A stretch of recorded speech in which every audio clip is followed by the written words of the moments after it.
So here's a video for the 2003 split fire.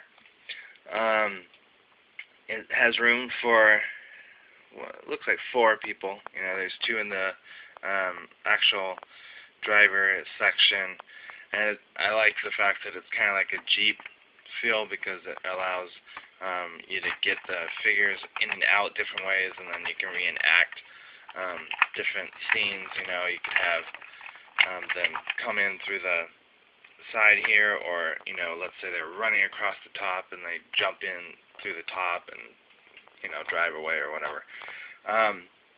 It's very, very sturdy, very thick plastic. Kind of feels like if I didn't know that it was a G.I. Joe vehicle, I would think it was made something by Tonka or Corpse or whatever. It just, I don't know how to explain it. It just doesn't have the normal G.I. Joe feel to it. And I don't know if it's just because the newer vehicles have stricter regulations where they have to make them thicker and sturdier and all that kind of stuff, or what. But so it comes with one figure though, and it's a repaint, remold of a Beachhead figure that came out at about the same time, but they're not calling him Beachhead this time.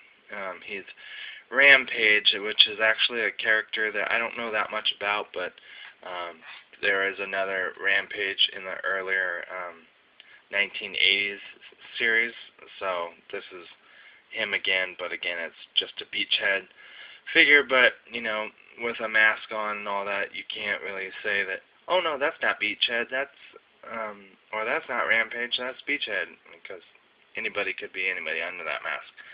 So anyway, I don't really use him for Rampage or Beachhead.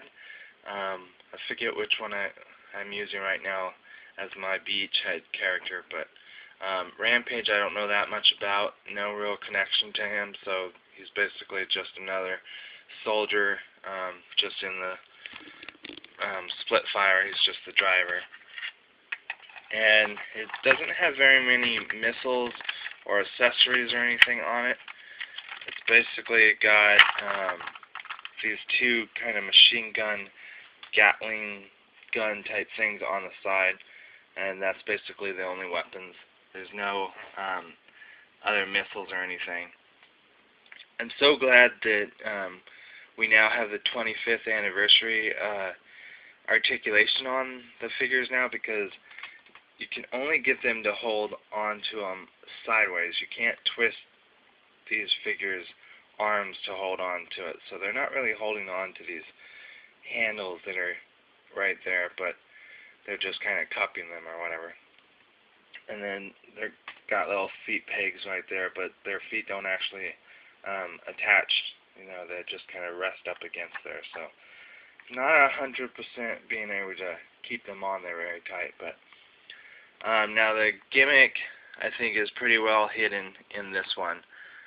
Back here is the kind of water gas tank type things, and it's actually a molded switch, because when you twist it this way or that way, you'll see that the front actually moves, and it also gets some sound.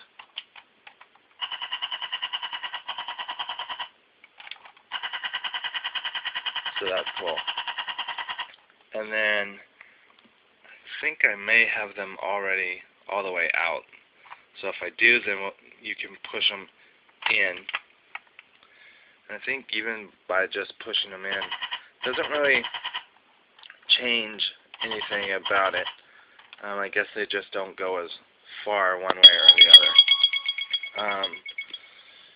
Then I was going to talk about how it's got this G.I. Joe logo right there, and that's the one that they came out. I don't know how long they actually had it there, but with the new Rise of Cobra, there's been a lot of people that haven't liked the new G.I. Joe badge or whatever, and I was just going to say that I like that one a lot better than I like this one, or I like the 1980s one better. And again, it already comes with this on here, so even if I didn't like it, it's already on there, you could pick it off, but again, want to keep it the way that the designers wanted it, you know, but just saying that I always thought it was kind of funny that you would put the name G.I. Joe on there, because for being a Secret Service, you know, no one's supposed to know about what G.I. Joe is. It's like, well, why would you have the name on there? And so anyway, it's a little picture of a kind of the 1960s G.I. Joe figure, and then the name, and then the stars and stripes that the 80s ones have. I don't really know what else to say. I normally do 10-minute videos, but it's not really much to say. But yeah, there's no pegs on it anywhere, so you can basically use it with any figure, because you don't have to worry about whether or not their peg holes on their feet are going to fit or not. But so there's the video for the 2003 split fire.